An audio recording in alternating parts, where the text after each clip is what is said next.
Good morning, dear students. So today we are going to discuss about the different kinds of settlement of urban. Okay, urban settlement. कल हम लोगों ने rural settlement discuss किया था. Now we are here to discuss about the urban settlement. So urban settlements have a large population, high population density. ज़्यादा population होती है और ज़्यादा लोग रहते हैं, density बहुत ज़्यादा होती है. Towns and cities are large urban settlements that grow and become a metropolis. Towns और सिटीज़ क्या होते हैं, बड़े होते हैं अर्बन सेटलमेंट्स, और बाद में आगे बढ़ के वो मेट्रोपोलिस बन जाते हैं. मतलब मेट्रोपोलिस मतलब बड़ी बड़ी cities. Urban settlements have better facilities and amenities as compare to the rural settlement. Urban settlement जो होते हैं उनकी फैसिलिटीज़ बेटर होती हैं, अम्यूनिटीज़ बेटर होती हैं. अम्यूनिटीज़ मतलब जो बेसिक नीड्स होती हैं या फिर जो बेसिक रिक्वायरमेंट्स होती हैं वो बेटर होती हैं. बेसिक रिक्वायरमेंट का फुलफिल करना compared to rural settlement. Urban settlements are classified on the basis of the economic and administrative function by the perform. तो डिवाइड हम किस तरह से करते हैं, किस तरीके से हम डिवाइड करते हैं. So first is administrative town. Administrative towns are capital cities of the countries like states, provinces like new Delhi, Washington. Administrative towns वो एरियाज हो जाते हैं जहाँ से किसी एक कंट्री को गवर्न किया जाता है. लाइक इंडिया में जो इंडिया की कैपिटल है न्यू दिल्ली, वहाँ से पूरी कंट्री गवर्न होती है. So it is the administrative town. Same as Washington DC of the USA, right? Canberra in Australia, Beijing in China. So next is defense towns. Defense towns are center of military activities, the army headquarters, naval dockyard and air bases. For example, Mahao, Kochi, Barrackpore in India, Plymouth in the UK. Defense town वो होते हैं जहाँ पर army military वगैरह रहती है या फिर उनकी एक्टिविटीज़ होती हैं, right? So those places are called defense town. Next is the cultural town. They are centers of culture such as education, religion, art. For example, Oxford, Shanti Niketan, Varanasi, Mecca and Vatican City and Hollywood, etc. तो ये cultural towns हो गए जहाँ से हम culture या फिर उससे रिलेटेड काफ़ी सारी चीज़ें सीखते हैं या फिर वहाँ से बहुत सारी एक्टिविटीज़ वहाँ पर होती हैं. जैसे वाराणसी हो गया इंडिया में, या फिर अजमेर हो गया, राइट, मैक्का हो गया.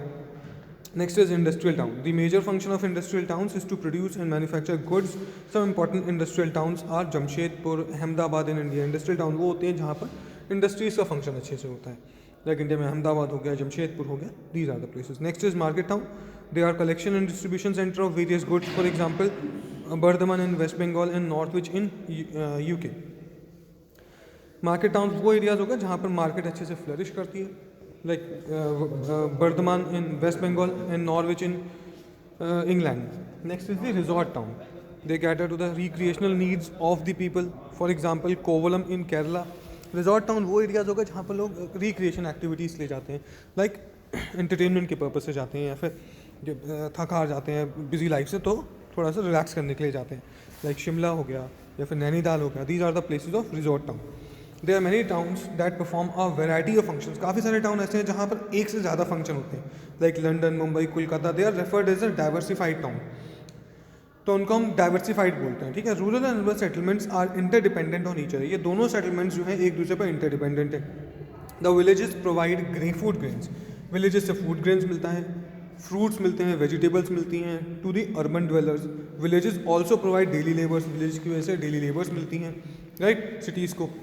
Towns and cities provide industrial goods. और टाउन्स एंड सिटीज़ से क्या मिलता है, इंडस्ट्रियल गुड्स जो होता है वो मिलता है. They are required by the villagers. Towns offer employment opportunities. Towns की वजह से एम्प्लॉयमेंट अपॉर्चुनिटीज़ बढ़ती हैं, बेटर एजुकेशन पर्पस बढ़ता है, मेडिकल बढ़ता है, मेडिकल का फील्ड अच्छा होता है, एंटरटेनमेंट फैसिलिटीज़ बढ़ती हैं. ओके, सो दोनों क्या है एक दूसरे पर इंटरडिपेंडेंट है. Next is transport. Transport refers to the movement of goods and people from one place to another. Transport क्या होता है, जब लोगों का या फिर किसी सामान का एक जगह से दूसरी जगह ले जाना होता है, that is termed as transport. The invention of wheel by the early humans. जो अर्ली ह्यूमन ने व्हील का इन्वेंशन किया था उससे क्या हुआ कि मॉडर्न ट्रांसपोर्ट, जो मॉडर्न मीन्स ऑफ ट्रांसपोर्ट है, उसके लिए एक फाउंडेशन रख गया. Today a strong network of different means of transport is develop. आज के टाइम पे अलग अलग तरीके के ट्रांसपोर्ट के मीन्स डेवलप हो चुके हैं, जिसकी वजह से गुड्स और लोगों की मूवमेंट ईजिली हो पाती है. The development of this different system transport depend upon the relief features, economic activities of a place. Development जो हुआ है अलग अलग तरीके के ट्रांसपोर्ट सिस्टम का, वो डिपेंड किस पे करता है कि इकोनॉमिक एक्टिविटीज़ किस तरीके की, मतलब मार्केट किस तरीके की है, साथ साथ में रिलीफ फीचर किस तरीके के. लाइक माउंटेन्स पे अगर हम जाएँ तो वहाँ पर रेलवे ट्रैक को बिछाना बहुत मुश्किल होता है, राइट. उसके कंपेयर में अगर हम प्लेन्स की बात करें, वहाँ रेलवे ट्रैक्स हो या फिर रोड्स हो, ब्रिजेस हो, हर चीज़ को बिछाना ईजी होता है. Okay, so the different modes of transport operate on land, water and air. जो अलग अलग तरीके के मोड्स होते हैं ट्रांसपोर्ट के, वो तीन जगह पे ऑपरेट करते हैं, roadways, land land, water and air. So first is roadways. Roadways is one of the fastest and most popular means of transporting people and goods over a short distance. Roadways क्या है कि सबसे ज़्यादा fastest veg में से एक है जिससे लोगों को ट्रांसपोर्ट किया जाता है एक जगह से दूसरी जगह. ओके, शॉर्टर डिस्टेंस के लिए बेटर होता है. रोड्स आर मेटल्ड और अनमेटल रोड्स क्या होती हैं, मेटल होती हैं या फिर अनमेटल होती हैं. कच्चा पक्का रोड आपने सुना होगा. Okay, found in cities and in villages as in remote areas. Modern highways are well surfaced metallic road. जो मॉडर्न हाईवेज हैं आज के टाइम पे वो क्या है, अच्छे से मेटालिक रोड्स हैं, पक्का रोड्स हैं. दे आर वेरी वाइड, वो वाइड होते हैं, काफ़ी चौड़े होती हैं. And allow free movement of vehicles in both direction. और दोनों डायरेक्शन में जो मूवमेंट है व्हीकल की उसको अलाउ करती हैं. Right. So one of the fastest means of land transport is the roadways. Roadways क्या है, सबसे ज़्यादा मीन्स ऑफ तेज़ी से बढ़ने वाला मीन्स ऑफ ट्रांसपोर्ट है. In India there are 5 kinds of roadways. India में 5 तरीके की रोडवेज हैं. National highway, they connect state capitals. Border road, these road maintain the supply line to the remote areas along India's border. मतलब वो areas जहाँ पर पहुँचना मुश्किल होता है वहाँ पर जो बॉर्डर है, बॉर्डर के आसपास के जो एरियाज है वहाँ पर रोड बिछाई जाती है. State highway, they connect major cities within a state. State highway का मेन काम यही होता है कि वो जो मेजर सिटीज़ हैं उनको कनेक्ट करती है. Then these district roads, they connect various towns in a state. एक स्टेट में अलग अलग टाउन्स को कनेक्ट करने का काम. Village roads, these roads run within a village, एक विलेज में, और साथ साथ में विलेज से डिस्ट्रिक्ट को भी कनेक्ट करती है. The national highway development project has constructed a golden quadrilateral.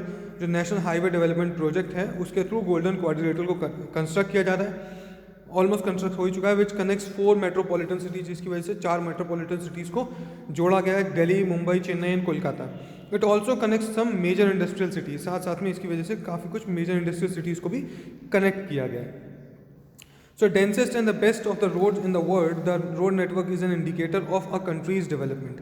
तो जो रोड नेटवर्क है वो क्या है, एक किसी कंट्री के डेवलपमेंट के लिए बहुत ज़्यादा ज़रूरी है. Next is railways. Railways is an important mode of land transport for longer distance. Long distance के लिए अगर बात की जाए लैंड की तो फिर railways one of the best transport माना जाता है. कंपेरेटिवली लो कॉस्ट पे अवेलेबल होता है. The railways are safe, cheap, fast and comfortable for the movement of people and goods. Railways क्या है, सेफ है, सस्ता है, फास्ट है और कंफर्टेबल है लोगों को सामान को एक दूसरी जगह ले जाने के लिए. The development of railways depend upon the topography of a region, climatic condition, density of population, availability of natural resources and the level of economic development. जो डेवलपमेंट है रेलवे का वो डिपेंड करता है topography of a region. Region किस तरीके का, mountains हैं, प्लेन्स हैं, प्लेट्यूज हैं, इस पर डिपेंड करता है. Right. Next is climatic condition. Climatic condition किस तरीके की रहती है. डेंसिटी ऑफ पॉपुलेशन, पॉपुलेशन कितनी ज़्यादा है कितनी कम है. Availability of natural resources, natural resources कितनी अवेलेबल है. And the level of economic development, और इकोनॉमिक डेवलपमेंट किस टाइप से हो रहा है. In the Indian railway network is the second largest in Asia and 4th largest in the world.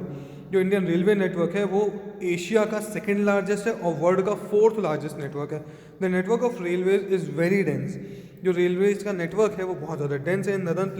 North plane की बात की जाए, as it is easy to lay tracks है, क्योंकि यहाँ पर रेलवे ट्रैक्स को ले करना ईजी होता है बिछाना. बट इन माउंटेनियस रीजन और एरिड रीजन, लेकिन माउंटेनियस एरियाज में फिर डेजर्टेड एरियाज में laying of track is not easy. वहाँ पर ट्रैक्स को बिछाना बहुत मुश्किल होता है. Passenger trains are a popular means of transport. Passenger train की अगर हम बात करें तो वो एक बहुत ही पॉपुलर मीन्स है ट्रांसपोर्ट का, यूके में, यूएसए में, इंडिया में और जापान में. राइट.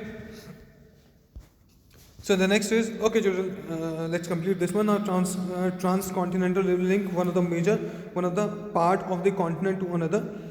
ट्रांसकॉन्टिनेंटल मतलब एक कॉन्टिनेंट से दूसरे कॉन्टिनेंट को कनेक्ट करने वाला रेलवेज. तो इसमें कौन कौन से आ गए. The trans Siberian railway, it is the world's longest railway that links Moscow to Vladivostok. Okay, the Trans-Canadian Railway, it links Halifax on the Atlantic coast to the Vancouver on the Pacific coast. The Trans-Andean Railway, it links Buenos Aires in Argentina to Valparaiso in Chile.